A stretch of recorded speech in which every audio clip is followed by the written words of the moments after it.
Winning Blueprint presents.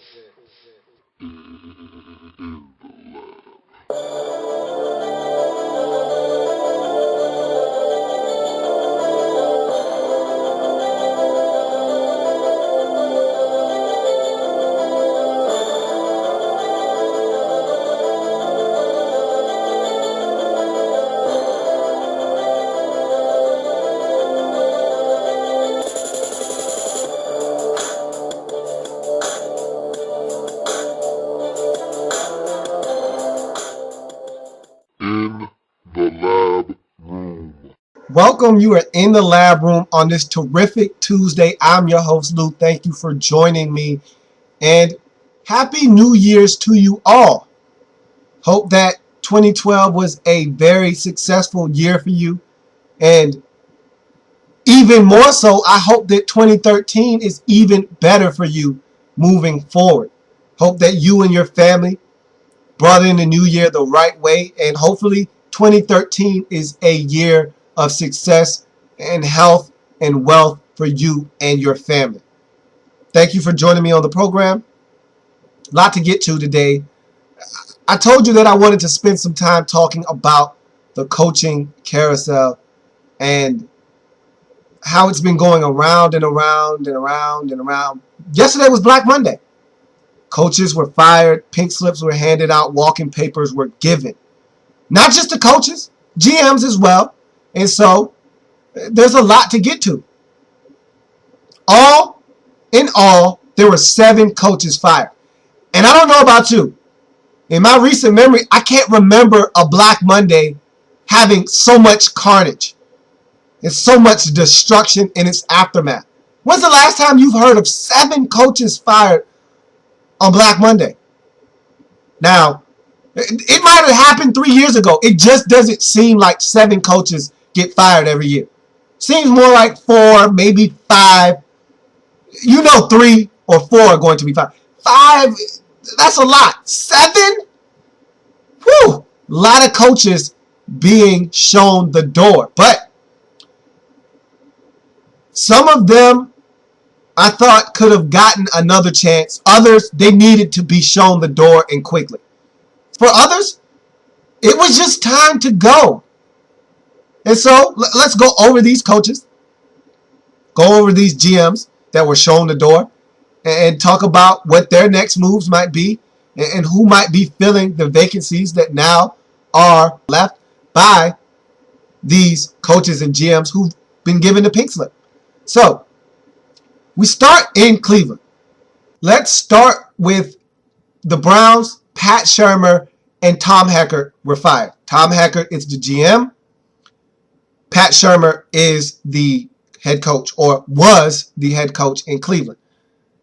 Pat Shurmur, he was a disciple of Mike Holmgren, and he was a Mike Holmgren guy. You knew that once Jimmy Haslam and that organization came in and they took over as the owners of the Cleveland Browns, things were going to change. There were going to be wholesale changes made. And I thought that this Browns team was just starting to respond to Pat Shurmur. And I had been talking to a Browns fan online, and I told him, I really like what you guys are doing as a team. But it's a shame, though, because Pat Shurmur won't get to see this thing through. He won't get to see it through because he's going to be fired at the end of the season. And this was a month ago when I said that. But you knew Jimmy Haslam was going to come in. He's going to want his own GM. His GM is going to want his own head coach. It's just the way the business goes. You want your guy. If I'm going down with my guy. I'm going down with my guys. Not going down because some other Joe Schmo from the last regime is here and he got me fired. He can't get it done, and so I get fired because he's not getting it done. No. If I'm going down with all my guns ablazing, and that means my guys are in place and they just didn't get it done, so we didn't get it done as a team. And that's how it works. That's the nature of the beast in the NFL. And so new ownership means new GM, new head coach. You knew it was coming. And so Shermer was a casualty. Heckert was a casualty. He's one of those guys that's known as a football guy. But he's a casualty. It happens. Maybe he'll get work somewhere else. He'll be around someone as an advisor, or he'll be around circles, talking and being someone that is helping out with personnel for another football team. He'll probably get another GM job somewhere down the line. But he's done in Cleveland. The Browns are looking to fill this void, and I don't know who they're looking to fill it with right now. And I don't know who they have on their short list. There's a lot of names flying out there right now, but everyone can't have the same coaches. In certain instances, certain coaches have been tied to certain jobs, but in this particular instance, there's not one coach that you can narrow down the search to and say, hey, they really like this guy. They're targeting him and hoping that they can get him. They really want to land the services of X said coach. We can't say that for the Browns. All we know is that they have a vacancy at GM, they have a vacancy at head coach, and they need to fill both of them, preferably the GM position first so he can go out and help with the head coaching search. You want his input on this. You don't want to get a head coach and then get a GM and tell that GM, hey, you got to take this head coach and you guys got to work together harmoniously and make it work. You're asking for a volcano to just sit there on the surface and eventually explode. You don't need it. So they need to get the GM first, have him have some input as to who the head coach is, and move on from there. You look at the next head coaching situation, Philadelphia, the Eagles, Andy Reid. We knew he wasn't going to last. He was done. Eagles denied reports for weeks. We knew it was coming. It came. Andy Reid will get another job. There's been reports swirling that the Chargers are interested, the Browns are interested, the Cardinals are interested. So he's going to get another job. And rightfully so. He's a good head coach. But I thought that Andy just needed to take a year off, give it some time to breathe, allow his legend as a head coach to grow.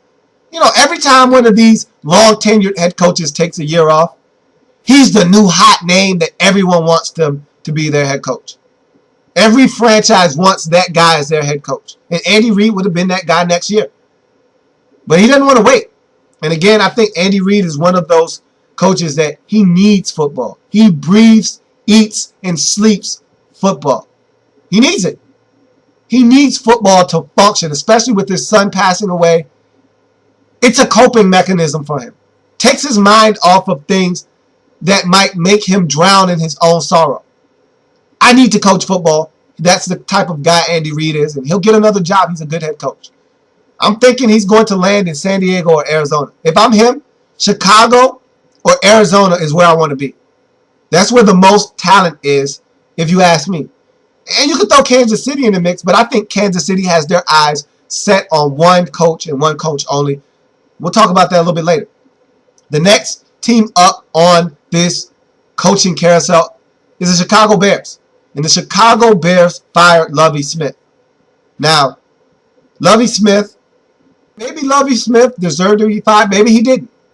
I don't know the answer to that. But when your team is perceived as being good every single season, and you come out of the gate and win 7 of your first 10 games every season and fail to make the postseason, there's a problem. There's a disconnect somewhere. And with Lovie Smith, the disconnect was on the offensive side of the football. He's a defensive-minded coach, and the defense was good every single season. The defense wasn't the problem. The disconnect came on offense. He entrusted guys to get that offense together, and he just wanted to focus on the defense. Well, that doesn't work in the National Football League. If you're a head coach, and most coaches that get a job as a head coach, they're good at something. Whether it's offense, defense, special teams, offensive line, they're good at something. And they get a shot. But just because you're good at something doesn't mean you can't be good at everything.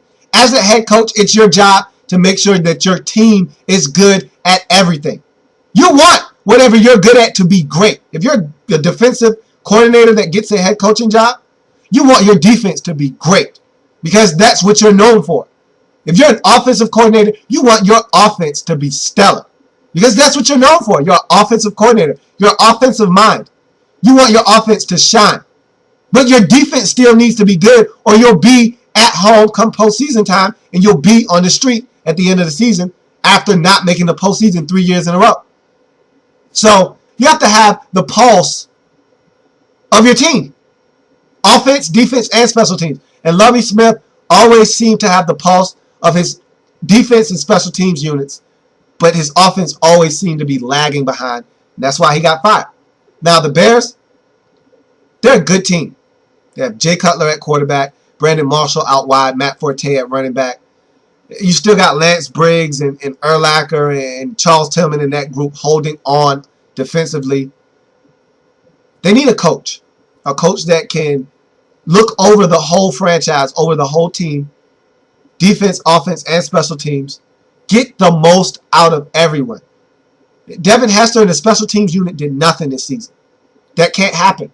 Devin Hester is too good at what he does for him not to be returning at least one kick for a touchdown. Figure it out. Get it together. Offensively, Jay Cutler, Brandon Marshall, and Matt Forte are too good for you to be averaging less than 20 points over your last 8 games of the season. Figure it out. Get it together. Because this Bears offense should be lighting up the scoreboard. I like Alshon Jeffrey. Earl Bennett is a solid piece and is a key contributor. You need a tight end. You ran your tight end out of town, Greg Olsen, a few years ago. You need a new tight end. That would help your offense tremendously. Figure it out. Whatever you have to do, get the head coach that's going to come in, rectify the situation offensively, and keep this defense going as it was in 2012. And get the special teams back going. They need their special teams. That's a big part of what the Bears do. And the special teams was absent this season. We'll see who they elect to be their head coach in the upcoming weeks, days, months.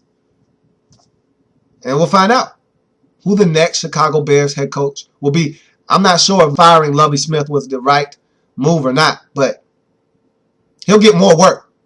He's a good coach, and he'll find work. Trust me. He's another one of these coaches. See, this is one of those years where coaches that are fired, they're more so fired because they've just been there too long. Andy Reid, Ken Wisenhunt, Lovie Smith, Norv Turner. Well, not Norv Turner. I don't want to lump him in there, but he was there a while in San Diego too. But these are all coaches that could have gotten another shot, maybe even deserved another shot. But they just been where they were too long. And it was just time for a change. And so they just succumbed to the fact that the franchise was ready for a breath of fresh air. Simple as that. And Lovie Smith, just like Andy Reid, just like Ken Wisenhunt, will find work. And he'll find it quickly because there are a lot of openings. I just told you 7 head coaches were fired. These coaches that I just named, they'll land somewhere. They'll get work. Next up on the list, Romeo Crennel. Now, I just listed a number of coaches that will find work. Romeo Crennel will not find work again in the NFL as a head coach. I think that was it for him. I thought that he was shafted in Cleveland. Really wasn't given a fair shot. I thought he could have gotten another shot here in Kansas City. But the fact of the matter remains, there's too many opportunities for this team to be better, and they squandered them. They should have kept Kyle Orton. I'm not going into that. You know how I feel about that. And there were also too many instances after the game was done when you asked Romeo Crennel a question and he just simply had no answer for you. He had no idea of what you were referring to. And as a head coach, that can't happen. When a reporter asks you, hey, why did Jamal Charles only touch the ball 5 times? Your response isn't supposed to be somewhere along the lines of, he only got the ball 5 times? Or, I don't know. That can't happen. When your best player only touches it 5 times, there needs to be a plausible explanation as to why. And too many times this season, Romeo Crennel just didn't know why. Can't be the head coach when that is occurring. So he needed to move on. I'm not mad at the firing. I'm just saying that if he had a quarterback, this was a better football team. But that was his doing. He didn't step up and put his foot down and say, hey, I like Kyle Orton. He really entrusted in the fact that Matt Castle was a good quarterback, and he was wrong. He rolled the dice, and Matt Castle came up snake eyes. He lost. Now he's no longer the head coach of the Kansas City Chiefs. Kansas City really likes Kirk Ferentz. They didn't fire Scott Pioli. He always, all along, wanted Kirk Ferentz as his head coach. And I'm thinking right now this is the time for Kirk Ferentz to leave Iowa. They didn't have a good season at Iowa. Strike while the iron is hot. You're no longer the number 1 or 2 or 3 candidate in the college pool that all the NFL franchises want to pull away from the college ranks. That ship sailed a year or 2 ago. Now, there's only one team that really wants you. And if you're Kirk Ferentz, this is your opportunity to go. After having such a bad season at Iowa, go while you still have a shot. Because if Pioli doesn't make it out of there next year, and he's no longer the GM in Kansas City, there may never be another opportunity for you to come to the NFL ranks as a head coach. So if you got this opportunity and you want to coach in the NFL, if you're Kirk Ferentz, you got to take it. And that's who the Chiefs really want. They circled his name on their calendar, and I think they're going to make a big play for Kirk Ferentz moving forward. Romeo Crennel, I will say this. He will be someone's D coordinator next season. I guarantee you that. The man can coach defense. If nothing else, he can coach up some defense. He's like Wade Phillips. He's a black Wade Phillips is what Romeo Crennel is. He's not a good head coach. He's too laid back. He's too nice. Wade Phillips, another nice guy. Way too nice. You give him a D coordinator job, he'll turn your defense around. You give him table scraps for a defense, and he'll give you back a serving of filet mignon. And that's what Romeo Crennel will be looking to do for some team looking for help defensively. He'll come in and he'll right the ship. So you look at the next coach up on this coaching carousel as we continue to sort through the carnage and the aftermath of Black Monday. And North Turner and A.J. Smith were relieved of their duties in San Diego. Good riddance. This is probably the one firing that I turn my head at and say, hey, I'm turning the eye to this one. This one needs to happen. I told you I don't like to see anyone fired. I don't like to insinuate that people need to be fired. But this is one I'm willing to turn my head on and look the other way. These two needed to go. I felt like they were still playing and coaching the 2008 San Diego Chargers. They haven't turned the page from that team. They still think that Antonio Gates is a young guy out there running around beating linebackers and safeties. They still think Darren Sproles is catching passes out of the backfield. LaDainian Tomlinson is scoring 17 or 19 rushing touchdowns and catching the ball on third downs and being a menace. They still think that Vincent Jackson is out there going up and making plays. They still think that this team is intact. And it's not. It's not that same team anymore. They're a different team. Phillip Rivers isn't the same quarterback. This offense isn't explosive as it once was. This defense isn't the number 1 defense in the league like it used to be in those heydays. This isn't that San Diego Chargers team anymore. And I felt like they were still holding on to that. They just needed to move on. And the reason they couldn't is because North Turner and A.J. Smith still had their thumbprint on this team, on this franchise. And they needed to start anew. They needed to start fresh. See if Phillip Rivers still has something left. Because at times, I question whether he does or not. Get him some real weapons. Not some used weapons like Eddie Royal and Robert Meacham. Get him some real weapons. A bona fide number 1. He needs a 6'5" freak that he can just throw the football up to and make plays. Like Vincent Jackson. Yeah, he still has Malcolm Floyd out there. But Malcolm Floyd is always hurt. So, he needs some guys that he can rely on. Gates is still running around, but he's not the same guy anymore. Ryan Matthews, he's not the guy you thought he was out of Fresno State. He's always hurt and he's always fumbling. So, you need to find some help there. Tolbert is gone. Jackie Battle, he's nice. Ronnie Brown, he's nice, but these aren't guys that 2-3 years down the road are really going to be key contributors on this team. Start over. Hit the reset button. That's what this firing or these firings have done, and that's what they needed to do, and we'll see what happens for them in the near future. And look, I could see a Andy Reid. I could see a Lovie Smith. I could see a Ken Wisenhunt sliding right into that team seamlessly and making the transition and having this team compete in the AFC West next year. I can see that happening. If you're the Chargers, I don't think you need to go and get a young coordinator or assistant and rebuild this thing from the ground up. There's talent there. You've been drafting guys. There's some talent on that roster. Not as much as it used to be. This team used to be talent infested. One of the most talented teams in the league. That's no longer the case, but there's still talent on this roster. They have a quarterback in Phillip Rivers that I think still has football left in him. He has to stop turning the football over. He has to be smarter. But with the right head coach, I think that the Chargers could be a player in the AFC West. And we'll see what direction they go in. I think they're going to look for a veteran head coach that can come in and have them competing at a high level next season. You go out and get a young coach, a college coach, there could be some growing pains. You get a guy that's been doing this for 5, 6, 7, 8, 9, 10 years that could come in and make the seamless transition. This Chargers team could be in the playoffs next season.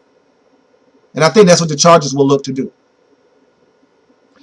Meanwhile, Norv Turner, he's one of the best, one of the greatest offensive minds in the National Football League.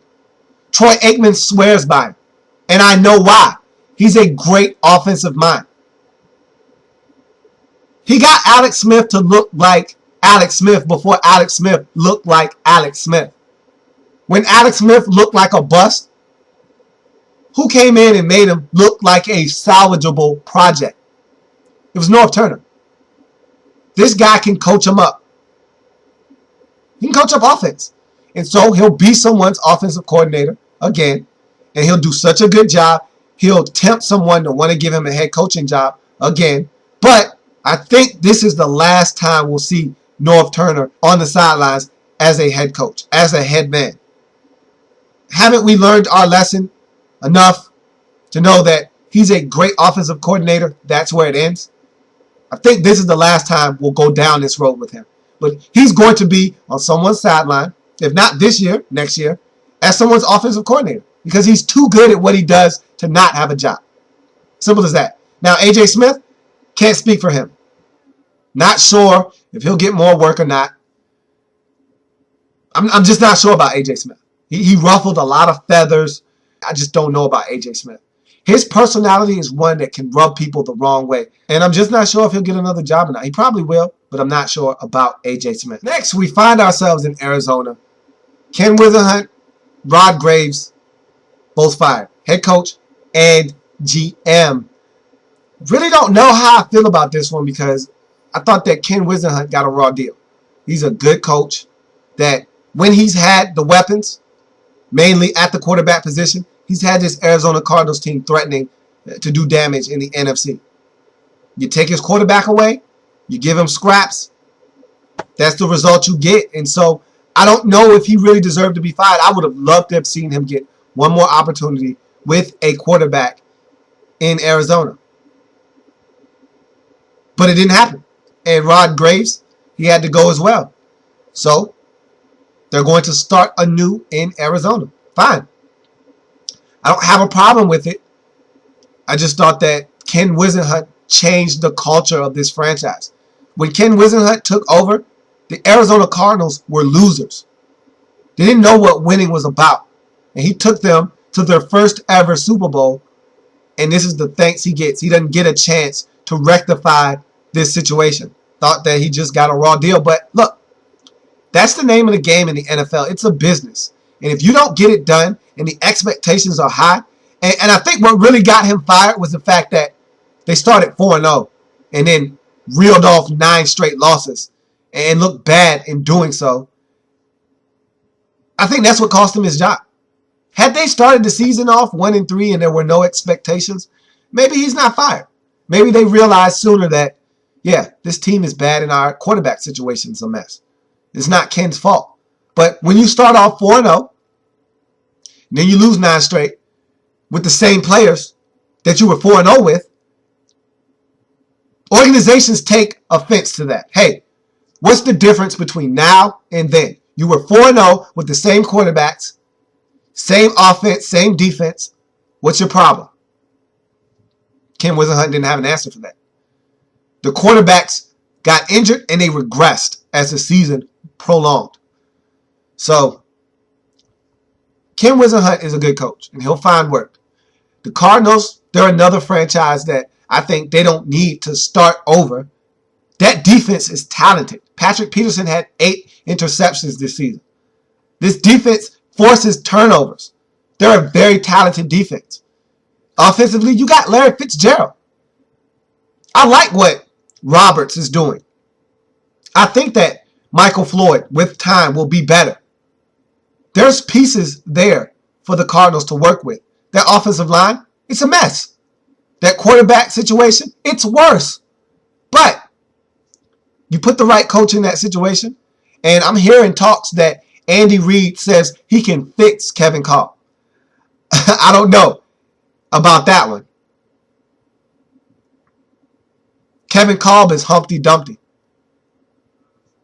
All the King's horses and all the King's men, I don't think Andy Reid can put Kevin Kolb back together again. I just don't see him being able to do that.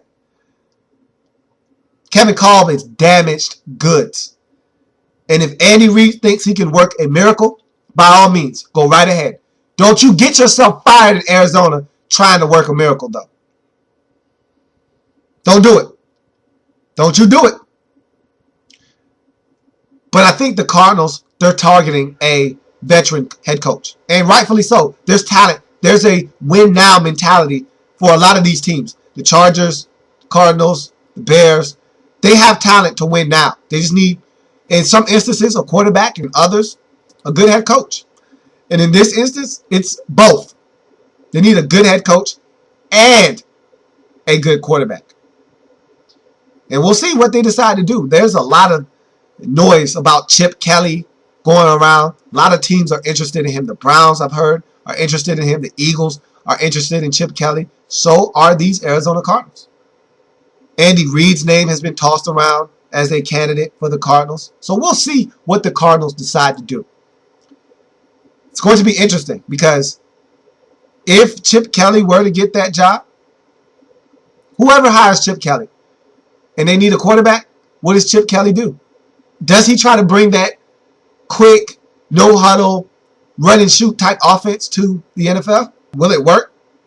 Not sure. Going to be interesting to see what these teams do. Also, on one side note on Rod Graves, not sure about him.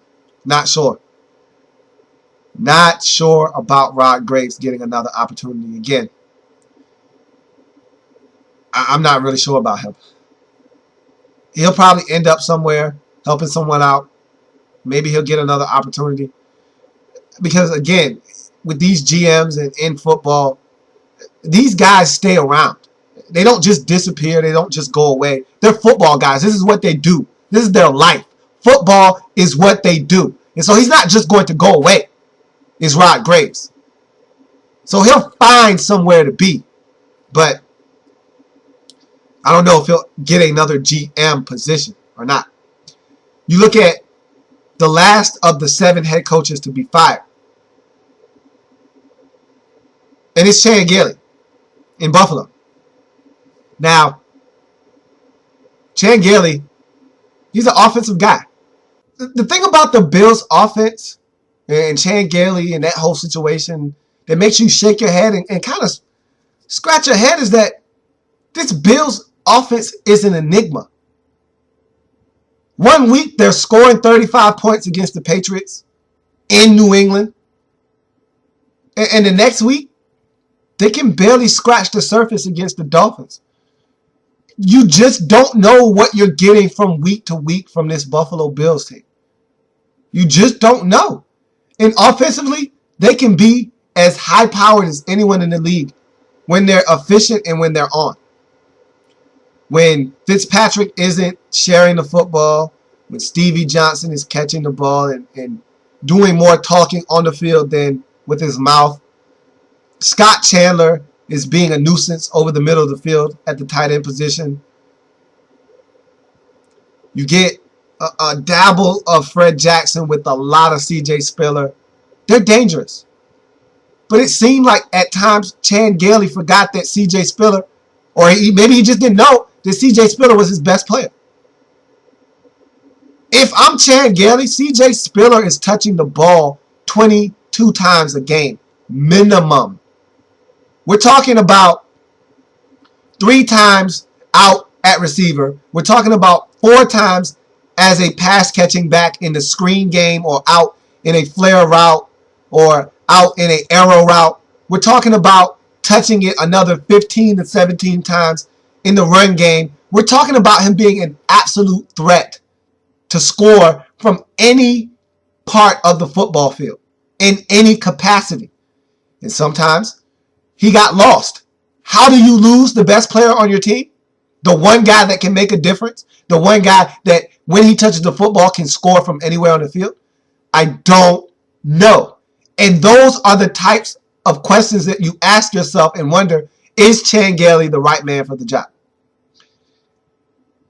You also throw in the fact that he staked his claim in Ryan Fitzpatrick, and it turns out that Ryan Fitzpatrick is average at best as an NFL quarterback.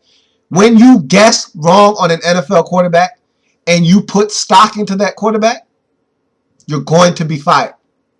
Because guessing wrong at the quarterback position in the National Football League is a cardinal sin that sets your franchise back 4, maybe 5 years, depending on how much weight and how much you invested in that quarterback. For the Bills, they're lucky. They just paid him money. They didn't give up draft picks. They didn't draft him number 1 overall. They just gave up money. They took a chance on him in the free agent market. They paid him money. It didn't work. Move on. Cut your losses. That's what they're doing. And Chan Gailey is the first move in that. So he had to go. He's a good offensive coach. He'll get a job coaching up someone's offense or being someone's quarterback's coach. Chan Gailey can do that. And he'll get another job. Let's hope, like North Turner, this is the last time he'll get a chance to be a head coach, though. We've seen this story. We know how it ends. Let's be done with it. Let the man coach up someone's offense and be good at that. And be done with it. For the Bills job, I don't know. I haven't really heard a lot going on in Buffalo in terms of who they want to hire. But honestly, of all of these jobs, isn't that the most unappealing job?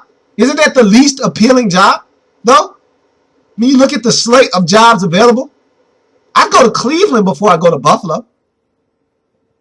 San Diego, Arizona, Philadelphia, Chicago. Kansas City has talent. Buffalo has some stuff. Not quite sure what it is yet. Is it talent or is it junk? Not sure. Yeah, they got talented pieces there, but you're not sure about Buffalo. They acquired some stuff in the offseason, spent a lot of money. We'll see. But if I'm one of these coaches, Buffalo is the least attractive job to me. And so Buffalo's going to have to find someone that wants this job, who they want, and they mutually agree on one thing. I want you to be my guy on my team. And we'll see who they pick. So that's a touchdown. Go ahead, throw it up. Want to tack on this quick extra point. Coaches weren't the only ones fired. GMs weren't just fired with coaches as a package deal. We had some GMs that got fired with no coaches being fired. Gene Smith of the Jacksonville Jaguars, he's gone. Mike Mularkey kept his job. Gene Smith had to go. Fine. You look at the Jets, Rex Ryan kept his job. Mike Tannenbaum had to go. He needed to go. Again, that's another one of those situations. I turned an eye to it. I turned a blind eye. I didn't see that. He needed to go. He made the trade for Tim Tebow. He had no reason to relegate that man to personal protector duty. If you trade for him, you need to use him correctly. They didn't use him. They made it a media circus in New York, and he deserved to be fired. Rex, you could argue, could have went out of the door as well, but I don't have a problem with them keeping him as the head coach in New York. I think he's a solid coach. Sometimes his mouth gets him in trouble, but he can coach up defense. His offense was putrid. Not all his fault. The personnel stinks. So they need to fix that. The personnel problem is a GM problem, which is why they got rid of Mike Tannenbaum. In Jacksonville, same thing. Your personnel stinks. You went out and you drafted Blaine Gabbert. He's an abject disaster. They won't come out and say it, but I'm going to say it for you. Gene Smith was fired because he drafted Blaine Gabbert. And Blaine Gabbert isn't good. And so they need a quarterback. You went in the draft because you needed a quarterback, and you still need a quarterback 2 years later. So he's being fired because of that. And oh, by the way, they're not talented. So there you have it. There are also two more coaches that we just don't know about at this time. Ron Rivera in Carolina. He's hanging on by a thread because there's going to be a new GM in Carolina. And as we all know, the trickle-down effect. If there's new management, there's probably going to be a new GM. In this case, same management, but there's a new GM. With a new GM, usually comes a new head coach. I want my guy in there, getting it done for me. If I get fired, I want to get fired with my guy. And whoever the GM is, probably isn't going to look at Ron Rivera as his guy. So we'll see if Ron Rivera is able to hold on to his job. That 4-game winning streak that the Panthers ended the season on might have saved his hide. You look at Jason Garrett, I just don't know if he survives. After that loss to Washington on Sunday Night Football, the second consecutive season in a row, the Cowboys don't make the postseason, losing that final win in your end game to win the division, losing to the Giants last year and the Redskins this year.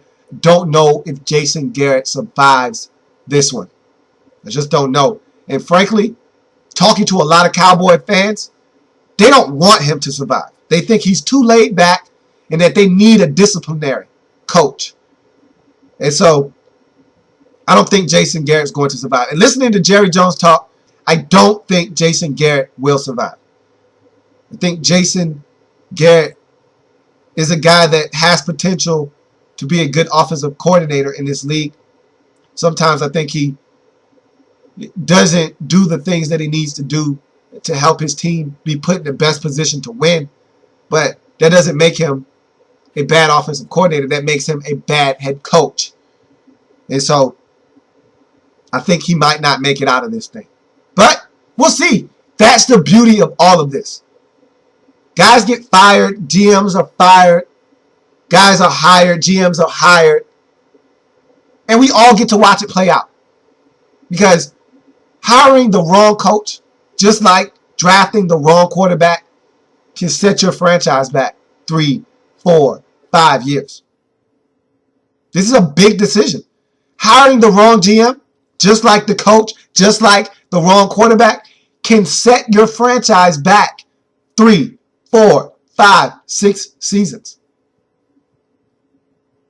Look what happened to the Lions when they had Matt Millen as their GM. It killed them. Crushed them. Bad coaches came in left and right. Bad personnel moves. Charles Rogers. That can set your franchise back. And so this is a big decision, whether it's a GM and a coach, or just a coach. You got to make the right decision. And we'll see what these teams elect to do here in the next coming days, weeks, and potentially months. So that's going to do it for the Tuesday edition of In the Lab Room. I thank you for joining me on the program today. We got to a lot more to get to further in the week, so I ask that you come back and join me. There's many ways to contact or view the show. In the Lab Room at gmail.com is the inbox. Drop something in the inbox. I'd love to hear from you. There's also Facebook. In the Lab Room is the Facebook page. Every video that I've ever done and uploaded is on the Facebook page. Like it. Like the page. Love to hear from you and see you. and have you be someone that's visiting the page. Also, there's Twitter. I'm a frequent tweeter. At In the Lab Room is the Twitter handle. Love to hear from you. Would love to tweet back and forth with you to see how you feel about some of the topics that I'm discussing on the program. And then there's YouTube, which is probably the most easiest and efficient way to access the show. Whether it's dropping a comment on one of the shows and having it come straight directly to the inbox, or just viewing the show, Louis T is the page, and every video I've ever done is on that page. Subscribe to the page. I'd love to hear from you. Love to have your support. So I thank you for joining me in the lab room. And as always, want to see you back here. Same time, same place. And I'll be back tomorrow when we discuss, among other things, what we're doing moving forward and how we're going to put a bow on this season. And we'll talk about any other things that were to occur. If some coach gets hired or another coach gets fired, we'll talk about it on the program. We'll see what else happens for the rest of this night and into tomorrow morning and afternoon, and we'll come back and we'll discuss it on the Wednesday edition of In the Lab Room. I thank you for joining me. Again, have a good one. See you tomorrow.